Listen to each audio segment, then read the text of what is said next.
Bueno, la clase de hoy va a consistir en tratar de determinar un coeficiente de rozamiento. Yo les pregunto, ¿pudieron leer la guía, hojear la guía? ¿Cuál es el objetivo? ¿Alguien me puede contar un poco cuál es la idea de la clase de hoy? Brevemente. ¿Medir el rozamiento? Medir el rozamiento en sí.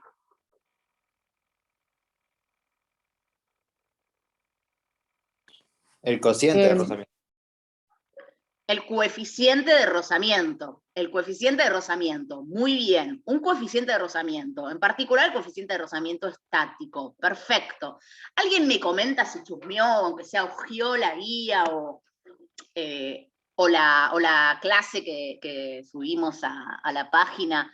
¿En qué contexto, en qué clase de experimento vamos a tratar de determinar el coeficiente de rozamiento estático?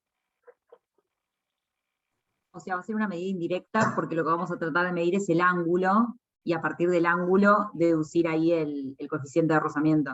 Ah, muy bien, ya directamente, ya eso es un avance grande, ¿no? A mi pregunta, que era simplemente el sistema experimental que habíamos planteado, pero está excelente, porque me alegro muchísimo, porque eso implica que fueron algunos de ustedes avanzando sobre la idea de cómo vamos a obtenerlo, el coeficiente de rozamiento estático. Muy bien, muy bien. Bueno, en particular, si alguien quería más opinar acerca de la pregunta. No, es una duda que siento que vas a aclarar ahora en 5 minutos. Es muy probable que diga, pero si no, yo claro. si la voy a contar, te voy a decir que no te la cuento ahora y te la cuento después. Decime. Dale. No, yo pensé que íbamos a medir el coeficiente de rozamiento dinámico, pero el estático no entiendo porque, ¿cómo se dice? Lo que nos daría sería los valores que el coeficiente estático no puede ser mayor que tal cosa, no puede ser menor que tal cosa. Como no nos va a dar el valor exacto si la moneda está estática, porque no, como podría ser mayor. No sé. Bueno, muy bien, me encantan todas tus dudas, espero poder resolverlas en estas poquitas diapos que puse, porque creo que son, justamente como decías vos, aptas para esas dudas. Vamos a empezar un poquito, justamente la idea es ver un poquito de la teoría para ver de qué hablo cuando hablo de coeficiente de rozamiento estático. En particular en la clase esta vamos a ver el coeficiente de rozamiento estático, y la clase que viene vamos a determinar el coeficiente de rozamiento dinámico, y vamos a ver las diferencias. Pero vamos entonces un poquito a tu pregunta, a ver cómo es que considero el coeficiente de rozamiento estático en un experimento, y cómo puedo determinarlo. Y para eso, organizamos un poquito la clase, ahí va, con la idea del objetivo de la clase de hoy, que justamente es determinar el coeficiente de rozamiento estático para diferentes superficies, y ahora les voy a aclarar por qué uno dice entre diferentes superficies o para diferentes superficies, que se encuentren en un plano inclinado, y a partir de las leyes de Newton, la segunda ley de Newton. Y como parte, digamos, complementaria de justamente de esta práctica, es tratar de familiarizarse, es decir, aprender a utilizar un nuevo instrumento de medición, que en realidad es un instrumento que adquiere datos, es el phyphox. phyphox, ojo con, muchas veces uno dice Firefox por el Python, PH, pero es phyphox, que viene de física. Entonces, este sistema de adquisición de datos, que es simplemente una app que se graba en el celular, en los celulares smartphone, es un instrumento que nos va a servir para muchas cosas. En particular en este laboratorio hay una práctica especial que vamos a ver más adelante, que se trata de un experimento ideado por ustedes, que muchas veces también utilizan esta herramienta. Nosotros la vamos a ver en la clase de hoy, la vamos a utilizar también en la clase que viene, y el objetivo en sí es determinar el coeficiente de rozamiento estático y utilizar un nuevo instrumento de adquisición de datos para ello. Entonces, para organizar un poco la clase, vamos a hacer lo siguiente. En esta primera etapa, y muy brevemente, les voy a explicar sobre la fuerza de rozamiento, el coeficiente de rozamiento estático, como bien aquí preguntaron, y la actividad en particular que vamos a hacer hoy. Lógicamente, este apunte está subido y está, como siempre digo, un poco más extenso en la materia, digamos, en la página de la materia, porque hay detalles de cuentas que agrego para si ustedes están interesados. Y al mismo tiempo se encuentra la guía que está detallada en cuanto a las actividades, ¿no? Actividad 1, actividad 2, etcétera, como para que tengan una idea para proseguir con el experimento. Pero brevemente les voy a contar un poco de eso ahora. Luego de esto, Sofi les va a contar el empleo del nuevo sistema de adquisición de datos, del PIFOX, cómo es que mide, de qué se trata, en qué consiste, es muy interesante, lo van a ver, y en particular muy divertido porque después empiezan a tocar otras cosas y otras herramientas que tiene este programa para medir cosas cotidianas. Luego lo que vamos a hacer es, van a ir a medir, van a armar los sistemas, van a medir, y a las 6 de la tarde, a las 18 horas, vamos a hablar un popurrí de cosas, en particular, vamos a ver. Ahora que sabemos un montón, que tenemos un montón de información, como dije al principio de la clase, sobre todas esas herramientas de análisis y de comparación, vamos a empezar a tratar de ver por qué no usamos más el error relativo para comparar ciertas cosas. Vamos a hablar de precisión de métodos y resultados, ya con todas las técnicas que estuvimos viendo antes, y en qué momento únicamente vamos a usar el error relativo. Después vamos a ver, un poco les vamos a contar sobre cómo buscar, cómo leer, cómo encontrar papers científicos y educativos que les van a servir para toda la carrera, y está bueno que desde el primer laboratorio ustedes empiecen a darse cuenta en dónde pueden empezar a buscar estas cosas y cómo se mira un paper. Bueno, y finalmente dentro del popurrí, dentro de los ítems específicos, les voy a hablar yo y les vamos a hablar todos sobre algunas cosas que encontramos y que observamos en los reportes, que quizás están cometiendo sistemáticamente ciertos errores, entonces vamos a guiarlos para que puedan saber dónde buscar la información que está dada o en qué apunte está, para que no cometan esos errores y no los arrastren, especialmente en el informe, ¿no? que viene la clase que viene. Entonces esta va a ser la organización. Y en particular vamos a empezar un poco con la fuerza de rozamiento para despejar algunas dudas sobre, bueno, cómo determinar el coeficiente de rozamiento estático. Uno lo que siempre dice, que esto lo van a tener que llevar siempre con ustedes cuando vayan a un laboratorio, o la persona que quiere seguir lo que sería la física experimental, que es que nosotros siempre hasta ahora les venimos dando una guía detallada sugiriendo la propuesta experimental. Nosotros le decimos, por ejemplo, en este caso, bueno, determina el coeficiente de rozamiento estático entre tal superficie y tal superficie, de esta manera, arme esto. Es medio que les damos una guía como para que ustedes traten de seguir, y además porque particularizamos el hecho de que tienen que tener los elementos en sus casas para poder hacer la práctica. Entonces, si bien usamos cosas muy cotidianas, también es verdad que ir a buscarlas, organizar, todo, es preferible que ustedes lo sepan antes de la clase. Pero a medida que ustedes llegan al final de la clase, con el caso este que dije de la práctica especial, y a medida que van avanzando en los laboratorios, hasta los justamente más avanzados, van a tener que hacerse una idea de cómo elaboran un experimento. Entonces uno tiene que partir de la idea de saber la física básica, que es lo primero que les dije en la primera clase, para poder ver cómo voy a armar un sistema experimental, y eso recién sale a partir de saber, bueno, la magnitud física que yo deseo obtener. ¿En qué ley física la puedo encontrar? Entonces, como nosotros hicimos varias clases atrás, a partir del período de la longitud y de la aceleración de la gravedad, nosotros supimos que hay una ley física que relaciona las tres variables. Entonces, si bien algunas las medimos directamente, indirectamente, no importa, con alguna metodología, nosotros podíamos obtener ya en las últimas dos clases el valor de la aceleración de la gravedad mediante distintos métodos a partir de obtener L y T. Entonces, eso implica una ayuda enorme para diseñar un experimento, porque si yo sé que tengo que determinar la aceleración de la gravedad, lo primero que tengo que hacer es, ¿cómo diseño el experimento? Si a mí no me dicen, no me especifican de qué manera, yo tengo que pensar qué posibilidades tengo de encontrar G, la aceleración de la gravedad, en alguna formulación conocida hasta esta altura, digamos, de Física 1, donde yo pueda obtener las variables que están involucradas en esa función, en esa ecuación matemática, y a partir de obtener esas variables determinar G. Entonces, eso pasó con T y L en el tema del péndulo. Pero también podría haber obtenido G a partir de caída libre. Podría haber hecho una función que fuera la de la caída libre de un objeto, y a partir de ahí obtener G. Y así un montón de experimentos podrían haber diseñado.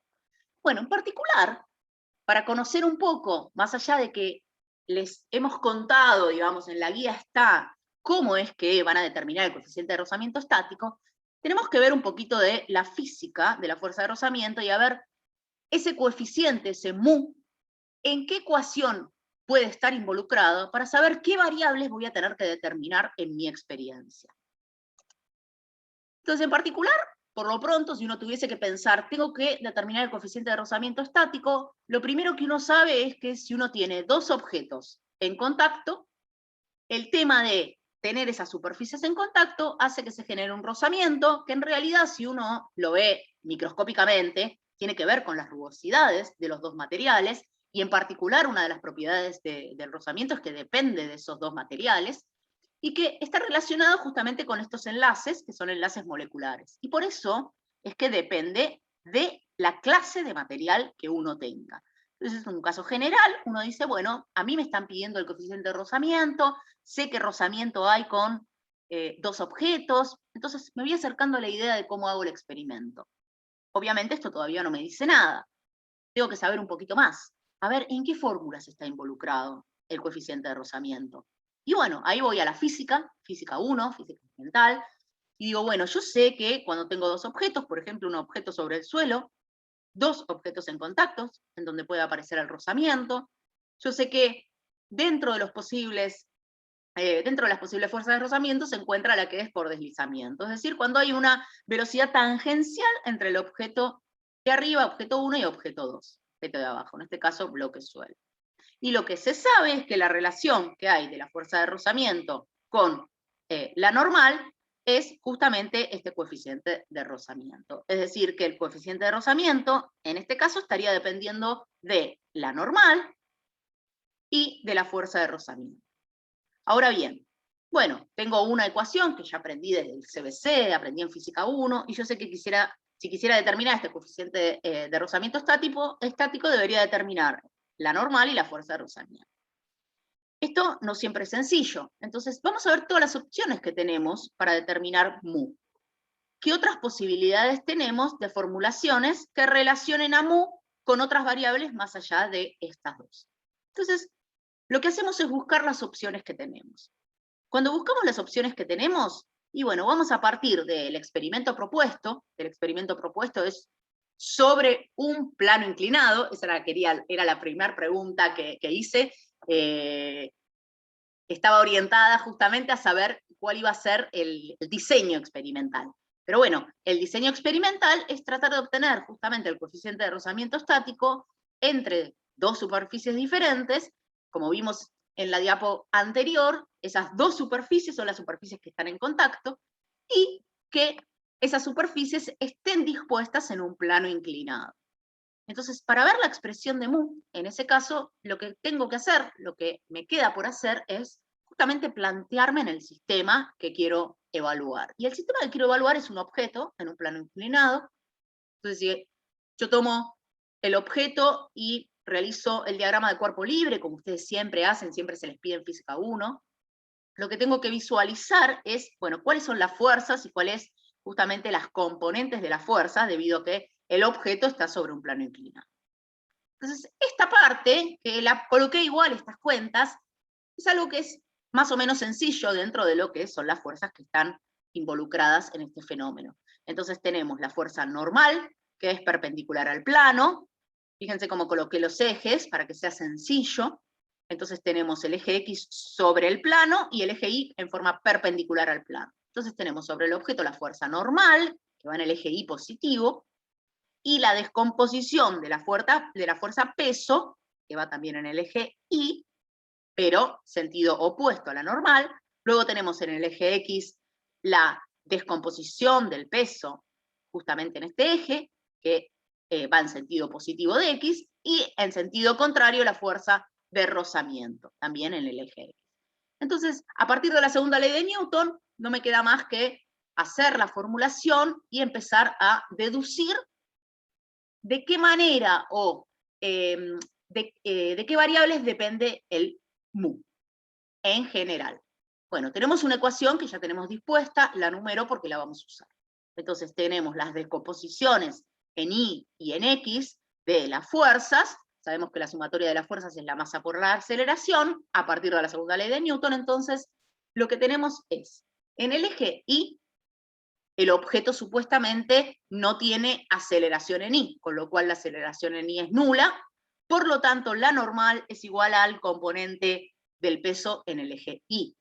Entonces, si la componente del peso en el eje Y es, ni más ni menos, teniendo en cuenta que el ángulo alfa de la inclinación del plano, haciendo un poquito de matemática, es el mismo que se encuentra aquí, tenemos que el peso en la componente Y es mg coseno de alfa, y el peso en la componente X es mg seno de alfa. Entonces, reemplazando, tenemos que la normal, la fuerza normal, es mg por el coseno de alfa. ¿Qué más tenemos?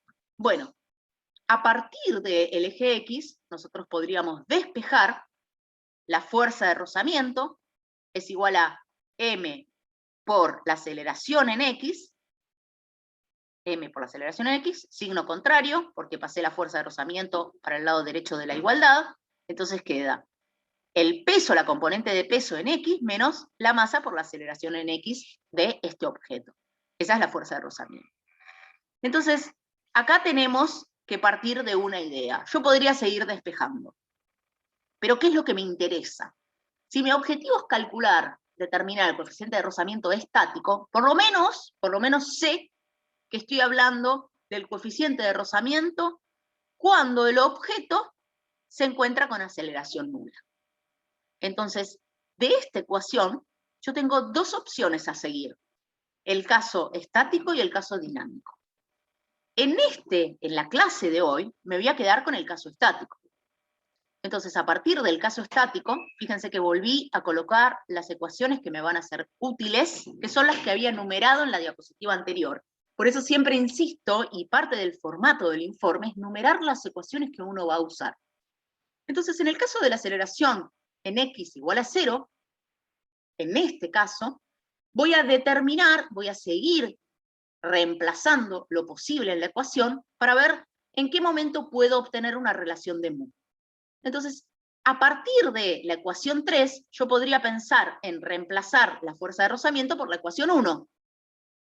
Entonces, cuando hago eso, me queda que mu por la fuerza normal es igual a mg por el seno de alfa. Y luego lo que puedo pensar es, bueno, la fuerza normal, que la tenga en la ecuación 2, la reemplazo por lo que vale justamente la ecuación 2. Coloco lo que vale la ecuación 2 y me queda esta igualdad. Fíjense, en esta igualdad hay cosas que se repiten en ambos miembros de la ecuación, así que me lo saco de encima. Y lo que tengo despejando el mu es que mu, y acá le coloqué mu estático y ahora les voy a contar por qué, es igual a el seno de alfa dividido el coseno de alfa, que no es ni más ni menos que la tangente de alfa. Y acá viene un poquito, esto acá simplemente despejes de la segunda ley de Newton, son cuentas relativamente sencillas, pero acá viene la cuestión, que es lo que me preguntaron justamente al comienzo de la clase. ¿A qué nos referimos con mu estático? Supongamos que nosotros tenemos el plano inclinado. Yo tengo el plano inclinado, acá les voy a mostrar como si fuera mi plano inclinado, el celular. Espero que se vea porque yo no me estoy viendo ahí. Y voy a poner un objeto, como no tengo muchos, acá a mano, voy a poner este papelito, no importa. ¿Cuál es la cuestión? Supuestamente el mu estático viene de la mano con pensar en que el cuerpo, en particular el objeto, está con aceleración 0 sobre el plano inclinado. Ahora, ¿hay un único valor de alfa tal que el objeto tenga aceleración 0? No, porque fíjense esto. Si el plano no está inclinado, está aquí, el objeto está apoyado, y al objeto no tiene ninguna fuerza que le realice un movimiento, es decir, el cuerpo está quieto con alfa igual a 0. De hecho, si yo coloco alfa igual a 0, me queda que el mu es 0. 0 de 0 es 0. ¿Qué pasa si empiezo a modificar el ángulo? Es decir, no sé, 1 grado. Lo levanto 1 grado. El objeto sigue sin acelerarse. Entonces podría calcular un mu tal que tangente de 1 y tendría un mu. Y así sucesivamente, hasta un punto en donde el objeto va a empezar a querer deslizarse. Muy, muy despacito. Y bueno, si sigo avanzando va a deslizarse completamente. ¿Qué pasa? ¿Qué mu vamos a estar tratando de analizar? Bueno, esto que acabo de mostrar no es más ni menos que esto. Cuando uno tiene un objeto, en este caso es un objeto que está sobre el piso, cuando uno tiene un objeto e intenta desplazarlo, ¿qué pasa? Al principio uno hace así con el dedo, mínimo esfuerzo, no lo puede correr. Tengo un mueble pesado, hago así, no lo puedo correr. No lo puedo correr, le estoy aplicando fuerza, cada vez más fuerza, y no lo puedo correr. Entonces, ¿qué pasa? Hay toda una fuerza acá de rozamiento, que es fuerza de rozamiento estática, porque el mueble no se mueve, hasta llegar a un punto donde logro mover el mueble. Cuando logro mover el mueble, muchas veces les ha pasado que ya es más sencillo moverlo. Ya no necesito hacer todo ese esfuerzo para arrancarlo en el movimiento. Entonces, en general, una vez que uno llega a este punto donde el móvil empieza a moverse, el objeto empieza a moverse, ya relaja y la fuerza necesaria es menor. Teóricamente, yo les dejé el gráfico en el apunte, teóricamente uno debería ver que la fuerza que necesita hacer, que es menor a esta fuerza de rozamiento estática máxima, es la fuerza de rozamiento dinámica, que lo vamos a ver la clase que viene. Pero por lo pronto, fíjense esto, a medida en un ángulo inclinado, en un plano inclinado, a medida que aumento el ángulo del plano inclinado, desde 0, donde en 0 no tengo, digamos, por qué preocuparme, porque es muy poco probable que se mueva el objeto por sí mismo. Entonces, a medida que voy inclinando el ángulo, es decir, aumento alfa, va a llegar un punto donde el objeto empiece a deslizarse. Entonces, cuando hablamos de calcular, determinar el coeficiente de rozamiento estático, es el coeficiente de rozamiento estático tal que en la literatura lo ven como la fuerza de rozamiento estática máxima. Es la fuerza máxima a partir de la cual ya el móvil empieza a deslizarse. Entonces, esto es teórico. Claramente yo tengo que encontrar el punto en mi experimento que logre llegar hasta acá. Y como también me comentaron, no sé si fue, no sé quién me hizo la pregunta al principio, no me quedé con el nombre porque, bueno, no le reconocí la voz, pero quien preguntó dijo, pero esto es como, está un poco alejado de la realidad, porque ¿cómo lo mido? ¿Cómo sé en qué punto justo fue el instante previo a que se mueva el mueble, por ejemplo? Bueno, lo vamos a ver, cómo lo podemos determinar, si es que lo podemos determinar, y en realidad, como siempre hablamos, ¿qué estamos hablando nosotros? De probabilidades. Entonces, la idea justamente es determinar este mu estático en el momento justo cuando mi objeto comienza a caer. Y sabemos, dada esta ecuación, como sí me dijo también una de sus compañeras, es que depende del ángulo de inclinación de mi experimento, de mi diseño. Entonces, a partir de esto, lo que tenemos como experimento hoy es justamente obtener el mu estático a partir de obtener el alfa tal que mi objeto comience a deslizarse, justo en el momento en donde yo creo que se está deslizando. Claramente lo puedo ver solamente cuando vea que se está deslizando. Entonces, fíjense este experimento casero. Espero que ustedes logren hacerlo mucho mejor que yo. Lo voy a repetir. Puse una tabla convencional, una moneda arriba, y puse unos libros abajo para poder inclinar lo que sería la superficie, mi plano inclinado, no con la mano. ¿Y por qué no quise hacer eso? Porque si yo levanto el plano inclinado con la mano, más allá de que estaba filmando, iba a ser un desastre. Si yo quiero obtener el alfa, el ángulo tal que sea justo el que la moneda se empieza a deslizar, ¿qué pasa? Si lo estoy levantando y se empieza a deslizar y empiezo a temblar, no sé dónde lo freno.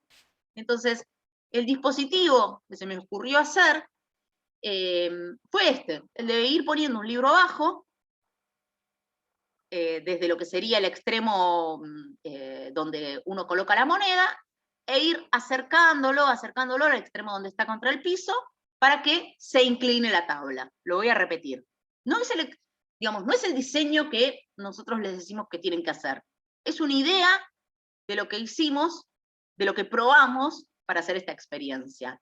Hubo compañeros el cuatripasado que hicieron, por ejemplo, el plano con hilos desde un extremo y con una poleita, entonces levantándolo muy gradualmente, y quedó una belleza. Pero bueno, porque ya lo tenían armado de un rato antes de la clase. Repito cómo es, coloqué la moneda y fui ahí corriendo los libros para levantar, y ahí cayó.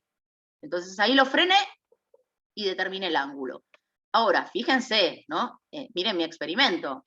Terrible, ¿no? Terrible. O sea que si yo volviera a hacer este experimento, ¿cuál es la probabilidad de obtener un valor de alfa dentro del intervalo de confianza del valor de alfa del primer experimento? Bueno, ese va a ser un tema a discutir. Entonces, tengo esto. Bueno, perfecto. ¿Y cómo mido este ángulo? Cotidianamente, antes de la clase de hoy, la herramienta que uno tenía para medir un ángulo, bajo un contexto como este, ¿cuál era? ¿Quién me dice qué herramienta, sin conocer la clase de hoy, hubiese utilizado para encontrar ese ángulo? Pitágoras. Pitágoras, muy bien, perfecto, perfecto. Hubiesen medido la altura, hubiesen medido, bueno, algunos quizás tenían un transportador o tienen un transportador y utilizaban un transportador, otros medían la altura, medían la hipotenusa, y hacían Pitágoras para poder calcular el alfa. O sea, una cuenta, la verdad, bastante, no diría fea, pero larga. ¿Por qué? Y porque entre que tengo que contemplar todos los intervalos de confianza, de todas las medidas que tomo, tengo que contemplar que tengo después una medición indirecta para hacer propagación de errores. Imagínense si uno le pidiera medir esto n veces, ¿no? Sería medio un plomo. Entonces, gracias ahora les voy a contar esto, gracias a la clase de hoy vamos a ver cómo medirlo de otra manera. Bueno, ¿qué sistemas vamos a ver? Los sistemas que se proponen para ver son 2 más un optativo, que, bueno, vamos a dejarlo opción de ustedes si quieren hacerlo. El primer sistema que nos va a servir, lo hacemos porque nos va a servir para la clase que viene, es el que consiste en 2 superficies. Una superficie, una hoja 4, y otra superficie, un plano inclinado. O sea que todos los integrantes del grupo deben tener una superficie que sea con una hoja A4 y la otra con la superficie de su propio plano inclinado. Este sistema 1 no va a ser comparable entre ustedes. Lo vamos a hacer porque lo vamos a necesitar para la clase que viene. ¿Y por qué? La clase que viene, nosotros vamos a necesitar un plano inclinado que sea lo suficientemente largo para medir el desplazamiento de la moneda sobre el plano. Entonces, por eso la propuesta de esta clase es tratar de usar el mismo plano para poder después comparar resultados de mu estático y mu dinámico, y para eso necesitamos que el plano inclinado que ustedes usen tenga al menos 50 centímetros. ¿Por qué esto? Justamente porque si es muchísimo menor la longitud de ese plano, después no nos va a servir para la clase próxima. Para esta clase no tendríamos problema, porque fíjense, yo tiré la moneda acá arriba y ya con el hecho de que se empieza a mover ya lo corté. Con lo cual lo que necesito de superficie es pequeña, simplemente para armar el sistema. Pero la clase que viene vamos a necesitar un plano inclinado más largo. Entonces, tratemos de usar lo mismo, porque si no, no es comparable. Entonces, por eso el primer sistema. Más que nada, porque el primer sistema, que va a ser individual de cada uno de ustedes, les va a servir para comparar el mu estático de la clase de hoy con el mu dinámico de ustedes mismos de la clase que viene. Ahora bien, para que la tarea sea comparativa también entre integrantes, lo que vamos a hacer es un sistema 2. Este sistema 2 va a consistir en 2 superficies iguales, y que la hoja A4, más allá de las distintas calidades, podría ser superficies similares entre integrantes. Es decir, el sistema 2 van a utilizar dos hojas A4 para obtener el coeficiente de rozamiento estático entre esas dos superficies. ¿Cómo lo vamos a hacer? Bueno, acá se sugiere un poco la idea de cómo van a plantear el sistema también para poder generar un sistema como el 1 o como el 2. Bueno, el sistema 3, que era opcional, es hacerlo con una hoja 4 y una superficie cualquiera que sea muy diferente a la hoja 4. Puede ser una lija, un film de cocina. ¿Y cómo va a ser entonces la sugerencia de los sistemas? Para armar el sistema 1, la hoja A4 y un plano inclinado, fíjense que nosotros le pedimos una moneda y hasta ahora ni la nombré. Bueno, la moneda me va a servir para tratar de controlar un poco la idea de comparación entre integrantes. ¿Y por qué? No voy a usar la superficie de la moneda, pero sí voy a usar la moneda como peso para poder colocar sobre una de las superficies, que es la superficie que no es el plano inclinado. Entonces, para poder hacer el sistema 1, que es la hoja 4, con la superficie del plano inclinado que ustedes tienen, tengo que pegarle un pedacito de hoja A4 a la moneda. ¿Y por qué? Porque si le pego un pedacito de hoja A4 a la moneda, traten de hacerlo entre todos los integrantes del grupo, más o menos de la misma forma, diseñen más o menos cómo van a pegar el pedacito de la hoja A4, voy a tener la moneda con una base de hoja A4, entonces la superficie que va a estar en contacto no va a ser la de la moneda, sino va a estar la de la hoja A4. En forma similar, el sistema 2, en donde quiero comparar dos hojas, es decir, quiero evaluar el coeficiente de rozamiento estático entre dos hojas A4, es sencillo, porque ya voy a tener la moneda con la superficie colocada de una hoja A4, y lo que voy a necesitar es colocar, aunque sea un pedazo de hoja A4, sobre mi plano inclinado. De manera tal que no esté toda pegada rugosa, digamos, traten de ser fieles a un diseño lo más homogéneo posible, porque ¿de qué depende justamente el coeficiente de rozamiento estático? Es decir, la fuerza de rozamiento estática, y depende fundamentalmente de esa rugosidad. Si depende de esa rugosidad y yo pego una hoja 4, y está toda levantada, como suelo pegar yo cosas, toda arrugada, soné, porque está totalmente, primero, incomparable con el pegado de otro compañero, pero aparte lo que soné es porque esa forma de pegar una hoja me puede generar que la superficie sea muy irregular en distintas zonas, tenga distintas rugosidades. Entonces, es muy difícil que repetir un experimento sea coherente.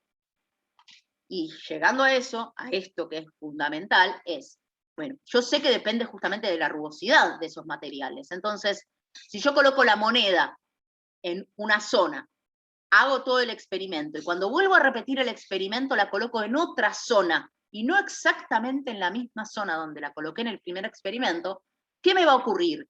¿Qué me puede ocurrir? Y bueno, que la superficie de tanto el plano inclinado en el sistema 1 como la hoja que está pegada en el sistema 2, sea diferente en esa zona respecto de la del primer experimento. Entonces, ¿qué es fundamental cuando uno hace esta clase de experimentos? Y bueno, primero la homogeneidad de las superficies. Como a veces yo no puedo controlar eso porque la hoja la compré, ¿qué es importante? Si voy a repetir un experimento, que sea bajo las mismas condiciones, tal cual todo. Es decir, le hago una marquita a donde coloco la moneda para siempre largarla desde el mismo lugar. ¿Y por qué insisto con esto? Porque por cada sistema que ustedes, que nosotros acá proponemos, vamos a determinar justamente el coeficiente de rozamiento estático, por lo tanto vamos a tener que determinar alfa. ¿Y de qué manera? Más allá de que ahora les vamos a decir cómo se determina, el alfa lo vamos a determinar haciendo 20 veces el experimento por sistema. Es decir, tomo el sistema 1 y voy a hacer 20 veces el experimento. 20 veces voy a mover el plano hasta que justo veo que la moneda empieza a deslizarse. Tomo el dato del ángulo. Vuelvo a hacer el experimento, significa saco la moneda. Como tenía la marquita, la vuelvo a poner, obviamente con el plano inclinado un ángulo menor, y vuelvo a hacer el experimento. Así 20 veces. Es sistemático, no se preocupen, no se asusten, pero va a ser la metodología. ¿Por qué eso? justamente la idea de hoy, la idea de la clase de hoy, es verificar y ver cómo me va a afectar eso de repetir el experimento en esta clase de diseño experimental y cómo me va a afectar la manera de medir el ángulo. Entonces, a partir de obtener por 20 experimentos el ángulo, vamos a obtener el mu estático. Y hasta ahora no dije cómo obtener el ángulo, ¿no? Porque hablamos de trigonometría, dijimos cómo lo haríamos convencionalmente, y es medio, tengo que hacerlo 20 veces para un sistema, 20 para otro, o sea, 40 veces hacer trigonometría, y es un plomo. Entonces acá, Profe, sí, te hago una pregunta sí, de la metodología. sí. Nosotros, o sea, nos habías dicho que la idea sería pegar una hoja abajo de la moneda, entonces, bueno, nada, no tiene que tener rugosidad y así.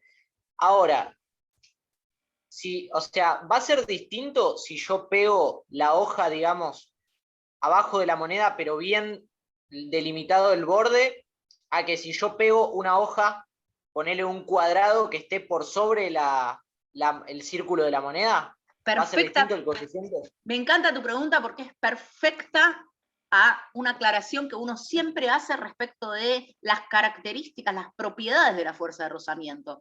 Fíjense, la fuerza de rozamiento, y hablando siempre acá como hipótesis teórica de lo que es la propiedad de la fuerza de rozamiento, ¿de qué depende? Fundamentalmente depende del material, porque la fuerza de rozamiento va a estar dada por esas interacciones moleculares entre esos dos materiales. ¿Y de qué no depende? Aunque parezca raro, no depende de la superficie, es decir, de si tengo un papel redondo, más grande, más chico o cuadrado. Y siempre hablo de las hipótesis. Ahora bien, si yo quisiera hacer algo experimental, trataría de hacer todo lo mismo, por ejemplo, que mi compañero, para poder compararlo y no tener variables extras que, si bien en las hipótesis no están involucradas, porque, repito, no depende de la superficie, depende del material, es decir, de la rugosidad, también soy consciente que lo que estoy haciendo es un experimento. Entonces, clara, la pregunta clarísima, la respuesta es, no debería depender de si lo cortás cuadrado o lo cortás redondo. Ahora, ¿dependerá? Buenísimo, gracias. ¿Quedó claro? Sí, genial. Bueno, genial, buenísimo, buenísimo. Y en la guía, mejor dicho, en esta clase que les puse en la página de la materia, están las propiedades de la fuerza de rozamiento y está aclarado eso, por si lo revisan.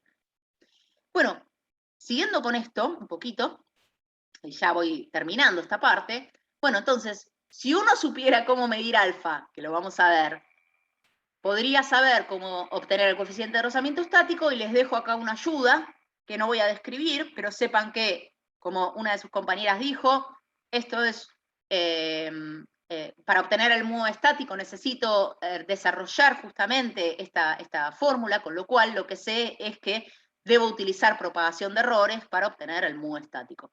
Entonces, como ayuda, acá está la ayuda de la derivada, porque es una derivada, igual sale, obviamente están las tablas, ¿no?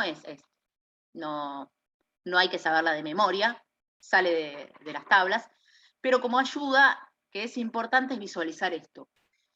¿Qué unidades tiene el coeficiente de rozamiento estático? No tiene. Perfecto, no tiene unidades. Muy bien, gracias, buenísimo. Entonces, ¿qué pasa? Bueno, claramente cuando uno ve la fórmula, ve que esto se resuelve y no tiene unidades. Alfa, uno lo puede poner con grados, que la tangente de alfa no va a tener unidades. Alfa lo puedo usar como radianes, que la tangente de alfa no va a tener unidades. Perfecto. Entonces, cuando expreso alfa, en general, cuando expreso un ángulo, me gusta expresarlo en grados, porque es más natural a la vista nuestra. Pero, ¿qué pasa con el coeficiente de rozamiento estático? Si quiero obtener justamente el resultado como lo aprendimos en el laboratorio, tengo que evaluar la incerteza absoluta del coeficiente de rozamiento estático. Y la incerteza absoluta de una magnitud física debe tener las mismas unidades que el valor más representativo de esa magnitud física. Eso lo vimos, lo venimos viendo hasta ahora. Por ahí no lo marcamos tanto, pero siempre lo vimos automáticamente. Entonces, sé que la incerteza absoluta del coeficiente de rozamiento estático no debe tener unidades. Y si yo voy a la propagación, fíjense que tengo este término de derivadas al cuadrado, que este término de derivadas al cuadrado está relacionado con 1 sobre coseno cuadrado de alfa, todo al cuadrado, que claramente tampoco va a tener unidades, porque estoy aplicando el coseno a un ángulo. Pero ¿qué pasa en el segundo término? La incerteza absoluta de alfa al cuadrado. Fíjense, si yo coloco la incerteza de alfa en grados, si la coloco en esta fórmula en grados, que es como la podría, de hecho como la reporto, ¿no? Porque alfa lo reporto en grados, si la pusiera acá en grados tendría un problema de unidades, porque me quedaría grados al cuadrado, raíz, grados. O sea que la incerteza del modo estático me quedaría con grados. Entonces, eso está mal, no puede ocurrir. Por lo tanto, lo que uno hace para sacarse de encima las unidades, sin hacer ninguna modificación, obviamente, no puedo sacármelas de encima solo quitándolas, tengo que hacer una transformación. Y la transformación, que es fácil, pero hay que aclararla porque este es un error que siempre uno comete, es que para poder calcular el mu estático, sí ya debo aplicar el alfa en esta fórmula y el delta alfa en esta fórmula en radianes. Es la única manera de sacarme de encima el problema de los grados. Hacer una transformación. Cuando ya reporté el alfa que está en grados, bueno, transformo esto para poder aplicarlo acá y acá. Y repito, ¿para qué? Y porque el problema se me genera en las unidades. Entonces yo sé que el reemplazo es válido y de ahí me quito las unidades de encima. Entonces esto es ayuda para poder no cometer un error que uno comete siempre.